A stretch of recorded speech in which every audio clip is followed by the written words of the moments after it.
ये नहीं मान सकता मैं कि आप बड़े बदमाश हैं, इसलिए आप किसी भी सूरत में नहीं मरेंगे जब तक जेल में रहेंगे, और नहीं तो जेलर को फांसी होगी। अरे जेलर जेलर है भाई मेरे, डॉक्टर डॉक्टर है, भगवान तो है नहीं कि मुख्तार अंसारी को अमरता का इंजेक्शन लगा दे। अभिरक्षा में कौन नहीं मर सकता? हम अपने घर में मर जाए तो कुछ नहीं, वहां अभिरक्षा में क्या लाया भाई? पुलिस मारे पीटे मार डाले, मुकदमा करिए, दरोगा को जेल भेजिए, कप्तान को जेल भेजिए, बिल्ले उतारिए उसके, मैं सहमत हूं। अखिलेश यादव, शिवपाल यादव, रामगोपाल यादव, तेजस्वी यादव, तेज प्रताप यादव और पप्पू यादव सब कह रहे हैं कि गजब हो गया, कोहराम हो गया, धरती हिल गई, मुख्तार जी चले गए, अब क्या होगा? चलिए शुरू करते हैं। विभूति जी, आपसे बात शुरू करूंगा। ये जो सारा घटनाक्रम हुआ, मुख्तार की तबीयत खराब हुई, वो अस्पताल गए, वहां चेकअप हुआ, जांच पड़ताल हुई, जो भी चिकित्सकीय व्यवस्था रही वो हुई, फिर वहां डॉक्टरों ने कहा कि ठीक है, फिर वापस जेल आए, फिर जेल के बाद कल रात में फिर उनकी तबीयत कल शाम को बिगड़ी और फिर अस्पताल गए, तो वहां मौका मुआयना हुआ तो पाया गया कि भाई हृदयाघात होने से इनकी मृत्यु हो गई। अब इस पर ये कोहराम मच रहा है, मैं इसको प्रशासनिक दृष्टि से आपसे समझना चाहता हूं, क्या कैसा देख रहे हैं आप इसको? देखिए, ये एक सारे सभ्य समाजों में ये स्वीकृत तथ्य नियम है कि जब कोई राज्य की अभिरक्षा में होता है, कोई स्टेट की कस्टडी में होता है, तो उसके जान की हिफाजत करना ये स्टेट की जिम्मेदारी है। राज्य को उसके जान की हिफाजत करनी चाहिए। और मैं तो देखिए इसे दो तरह से देखता हूँ। पिछले कुछ वर्षों में मैं बड़ा खुश था कि मुख्तार जैसे आदमी को एक सामान्य न्यायिक प्रक्रिया के तहत सजा हो रही थी। 6 से ज्यादा मामलों में पिछले 1.5-2 सालों में तो सजा हो चुकी थी, और बड़ा अच्छा होता बाकी जो 50-60 मामले हैं जितने भी हैं उनमें भी सजाएं होती, छूटता, ये सारा न्यायिक प्रक्रिया से होता। लेकिन जेल में जिन परिस्थितियों में वो मरा है, मैं समझता हूं कि उसकी जांच होनी चाहिए, क्योंकि ये इसको राज्य किसी भी तरह से डिफेंड नहीं कर पाया। पिछले कई दिनों से आप देखिए, उसको मेडिकल कॉलेज ले जाया जा रहा था, मेडिकल कॉलेज से क्यों वापस कर दिया जाता? अगर इतना बीमार था, उसके एक ऑडियो क्लिप अभी मैंने सुनी, उसके बेटे ने जारी की है, जिसमें वो कह रहा है पिछले कई दिनों से कॉन्स्टिपेशन है, उठ नहीं पा रहा, चल नहीं पा रहा, रमजान का महीना रोजा नहीं रख पा रहा, तो उसे क्यों मेडिकल कॉलेज से जेल भेजा जा रहा था? वो आईसीयू, हालांकि मेडिकल कॉलेज में हो सकता है इतनी सुविधाएं ना हो, लेकिन फिर भी जेल से तो बेहतर रही होंगी। तो इसकी जांच होनी चाहिए, नहीं तो राज्य के लिए थोड़ी मुश्किल होगी, राज्य अपनी जिम्मेदारी से मुक्त नहीं हो पाएगा। ठीक विभूति जी। अनुपम जी, मैं आपके पास आऊंगा, फिर राजनीतिक लोगों के पास जाऊंगा, क्योंकि राजनीतिक लोगों का तो एक अपना सेट पैटर्न है, उनको उसी चौहद्दी के भीतर रहना है। लेकिन विभूति भाई ने जो बात की उस पर मुझे एक टिप्पणी जरूर करनी है। राज्य की अभिरक्षा में जो वो हो, उसकी जान की जिम्मे सुरक्षा राज्य को करनी चाहिए, स्वाभाविक बात है, इसमें कोई किंतु परंतु नहीं हो सकता, चाहे मसला मुख्तार का हो चाहे ननकू का हो, इससे भी फर्क नहीं पड़ता। लेकिन राज्य की अभिरक्षा में कोई आदमी हार्ट अटैक से नहीं मरेगा, और मरेगा तो सरकार मुलजिम हो जाएगी, ये भी मैं नहीं मान सकता। अखबार पढ़ते पढ़ते आदमी मरा जा रहा है कोरोना के बाद, ऑटो चलाते चलाते मरा जा रहा है, दाढ़ी बनाते बनाते मरा जा रहा है। ये नहीं मान सकता मैं कि आप बड़े बदमाश हैं, इसलिए आप किसी भी सूरत में नहीं मरेंगे जब तक जेल में रहेंगे, और नहीं तो जेलर को फांसी होगी। अरे जेलर जेलर है भाई मेरे, डॉक्टर डॉक्टर है, भगवान तो है नहीं कि मुख्तार अंसारी को अमरता का इंजेक्शन लगा दे। क्या राज्य अभिरक्षा में आदमी है, मर नहीं सकता? ये तर्क लेके कौन सा समाज गढ़ना चाह रहे हैं? और किनको हम चाहे अनचाहे, जाने अनजाने, मैं उस बहस में आज नहीं पढ़ूंगा, हम किनको तर्क दे रहे हैं, औचित्य दे रहे हैं कि बड़े चलो बेटा ललकारे रहो? ये तरीका ठीक नहीं, चिंगारी का खेल बुरा होता है। अभिरक्षा में कौन नहीं मर सकता? हम अपने घर में मर जाए तो कुछ नहीं, वहां अभिरक्षा में क्या लाया भाई? पुलिस मारे पीटे मार डाले, मुकदमा करिए, दरोगा को जेल भेजिए, कप्तान को जेल भेजिए, बिल्ले उतारिए उसके, मैं सहमत हूं, इतनी सी बात। खैर, अनुपम मिश्रा जी, मैं देख रहा हूं अखिलेश यादव, शिवपाल यादव, रामगोपाल यादव, तेजस्वी यादव, तेज प्रताप यादव और पप्पू यादव सब कह रहे हैं कि गजब हो गया, कोहराम हो गया, धरती हिल गई, मुख्तार जी चले गए, अब क्या होगा?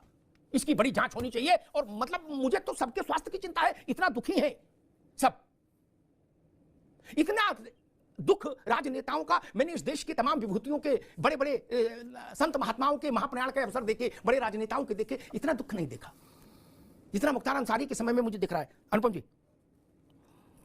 देखिए अमिताभ जी, पहली बात तो जो एक अभी आप हार्ट अटैक वाली बात कह रहे थे, मुझे लग रहा है कैसे मीडिया से इतनी बड़ी बात मिस हो रही है कि आज से 4 साल पहले 9 जून 2018 को मुख्तार अंसारी को उनकी पत्नी की प्रेजेंस में हार्ट अटैक आया था। मुख्तार अंसारी और उनकी पत्नी बैठे बात कर रहे थे जेल में, तो उनकी पत्नी को जेल भेज देना चाहिए, वो तो फरार है, बताइए। अरे नहीं अमिताभ जी, वो संभव इसलिए नहीं था कि मुख्तार अंसारी अपनी पत्नी से बात करते करते उनको हार्ट अटैक आया, और उनकी स्थिति को देखकर उनकी पत्नी को भी हार्ट अटैक आ गया, और दोनों वहीं गिर पड़े। और उसके बाद ये बांदा जेल की बात है, और उनको फिर उठा के दोनों को आईसीयू ले जाया गया, जहां पे वो 3-4 दिन भर्ती रहे और नॉर्मल होने पे वापस आए। तो एक चीज आपको जो पहली चीज नजर आती है, जैसे अपराध में आपको नजर आता आदतन अपराधी हिस्ट्री थी, उसी तरह आपको हार्ट अटैक के मामले में नजर आता है हिस्ट्री थी साहब। उनकी एक हार्ट अटैक की हिस्ट्री थी और पिछला हार्ट अटैक पत्नी की उपस्थिति में ही नहीं आया, उनके साथ उनकी पत्नी को भी आ गया और दोनों आईसीयू में अगल बगल शिफ्ट हुए। तो ये मीडिया कैसे मिस कर रहा है इतनी बड़ी घटना में समझ। दूसरी बात रही बात उनके मुख्तार अंसारी की मृत्यु पे इतनी बड़ी बात है, मेरा हमेशा मानना है, मैं दो मिनट लूंगा भाई सिर्फ। मेरा एक तो ये मानना है कि एक मामूली से अपराधी डॉन में और माफिया में कन्वर्ट तभी होता है, वो आइसोलेशन में नहीं होता है। उसको बनाने वाली सरकार, राजनीतिक दल, सिविल सोसाइटी, जुडिशरी, पुलिस, प्रशासन सब मिलकर बनाते हैं। आप देखेंगे सिविल सोसाइटी को मैंने इसलिए घसीटा कि राज्यसभा में कांग्रेस के एक सांसद हैं, उनके वो कालजयी शायर आजम, उनकी कालजयी रचना आप जरा सुने हैं। अरे उन्हें तो नाती सब पर भारी था, मैं आज भी सब पर भारी हूँ, और बच्चा बच्चा चीख रहा है, मैं मुख्तार अंसारी हूँ। ये लिखने वाले उन्हें मुख्तार के लिए नहीं, उन्हें अतीक के लिए वैसे लिखी थी। अतीक के लिए उन्होंने कहा कि ये एक शायर का बताइए, शायरी की भी नाक कटा दी। हाँ, वो क्या सदियों तक कभी कोई अतीक अहमद नहीं होगा। मैं इमरान प्रताप बली की बात कर रहा हूँ, जिनको प्रियंका गांधी संसद में लेकर। अरे भाई वो तो नाक की कटा दिए, मतलब जो लिखने पढ़ने की जो आदत है उसका साथ भी जाती है जी। तो मेरा अपना मानना है दो बातें, कि एक तो डॉन आइसोलेशन में, माफिया आइसोलेशन में नहीं पैदा होते, पूरा सिस्टम मिलकर बनाता है। और दूसरी बात कि सामान्य तौर पे जो आप एक अपराधी को एलिबाई देते हैं, छूट देते हैं, वो मुख्तार अंसारी के लिए उपलब्ध नहीं है। जिस आदमी की विरासत कमांडर, जनरल, गवर्नर और पता नहीं किस किस की थी, और जिस आदमी की विरासत जमींदारों की थी, वो ये नहीं कह सकते ना उसके लिए आपको कि गरीब था बेचारा। ठीक है, उनको मैं रुकना होगा। नक्सलियों के साथ जब हम बात करते थे पत्रकार के नाते विभूति भाई, तो उनकी ये पीड़ा, या चंबल में भी मैंने जो बागी थे उनके समय की भी रिपोर्टिंग मुझे याद है। उनके साथ एक होता है कि मेरी बहन को किसी समृद्ध दबंग आदमी ने शोषण किया, उसके जवाब में मुझे बंदूक उठानी पड़ी तो फिर बागी हो गया। ठीक, ये तो खाते पीते घर के थे, इनके फाटक का जला तो हमेशा से ना, आज से थोड़ी ना। ये जो अंसारी नगर है और अंसारी रोड है दिल्ली में, ये मुख्तार के बाबा के नाम पर है। वो महात्मा गांधी के चेले थे। और पूर्ण स्वराज्य का नारा जब कांग्रेस ने दिया, पता नहीं कितने लोगों को याद होगा, अनुपम जी को जरूर याद होगा, वो लिखने पढ़ने वाले आदमी। उस अधिवेशन की अध्यक्षता मुख्तार के बाबा ही कर रहे थे। बताइए, नाम ही डुबो दिया। चलिए राज शर्मा साहब, मैं कांग्रेस का भी दुख देख रहा हूं। ऐसा जार जार रो रहे हैं, कह रहे जंगल राज आ गया। पूछो क्यों? बोले मुख्तार जी चले गए। बोले मुख्तार जी रहते तो जंगल राज नहीं आता। बोले ना, तो मंगल राज था, मुख्तार जी चले गए, अब जंगल राज आ गया। कोई बुद्धिमान करे रमजान में क्यों गए? वो बताइए विभूति भाई क्या करें, कुएं में भांग पड़ी है। मुनव्वर राणा की बेटी वो करी अतीक चचा, वो मुख्तार चचा, रमजान में गए दोनों। अब रमजान में जाना मना है क्या? ये कहीं लिखा है संविधान में? रमजान तो पाक महीना है। राज शर्मा जी, आपका दुख भी हम समझ रहे हैं। इस दुख की घड़ी में कुछ तर्क, कुछ कहना चाहेंगे आप? नहीं, मैं पहले तो मैं आपको एक चीज कह दूं जी। अभी विभूति सर ने भी एक बात कही कि अगर कोई नेता ये कह रहे हैं, कोई पार्टी ये कह रही न्यायिक जांच होनी चाहिए, तो कोई वो अपराध नहीं करे, न्यायिक जांच होनी चाहिए। अभी जब सत्र बैठेगा इलेक्शन के बाद विधानसभा का, जब भी, क्या योगी सरकार उन्हें वहां पे उनके लिए 1 मिनट की कंडोलेंस करेगी? नहीं करेगी, क्योंकि वो विधायक है। कुछ चीजें चली जाती हैं। और एक और बात है कि अगर आप मुझे गोली मार दो तो क्या मेरे पास एक अधिकार आता है कि मैं भी आपको गोली मार दूं? कोई नहीं आता है। वो विधायक रहे भाई, और मुरली मनोहर जोशी से भी चंद हजार वोटों से आ रहे। मगर अब सवाल यहाँ पे ये है, इस बात का क्या रिलेवेंस कि मुरली मनोहर जोशी चंद वोटों से आ रहे? इस बात का क्या रिलेवेंस है यहाँ पर, बताओ। नहीं, आप सुन लें, आप थोड़ी सुन लीजिए। अगर मैं एक बात कहूं, आप ही की मैं सुन रहा था कि आप कह रहे थे सारी राजनीतिक पार्टियां आग बबूला होंगी। आग बबूला पार्टियां नहीं हो गई हैं। आज तो सारे टीवी चैनल में इनका दिखाना जा रहा है। क्यों दिखाया जा रहा है भाई? क्यों महिमा मंडित किया जा रहा है? क्योंकि आप दुख जता रहे हो, तो आपकी खबर तो दिखानी पड़ेगी ना। नहीं, कोई 26 गाड़ी से जाए कुछ जाए।